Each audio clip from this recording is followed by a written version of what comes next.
Top 10 pizzas, let's see. Okay. Oh, pasta, sorry.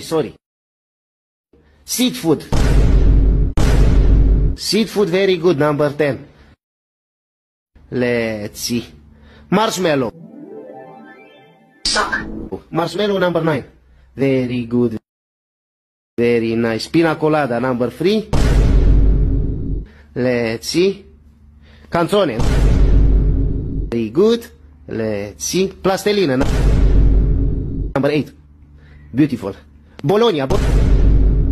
Bologna is a city, it's not a food. Number 7. Lambada.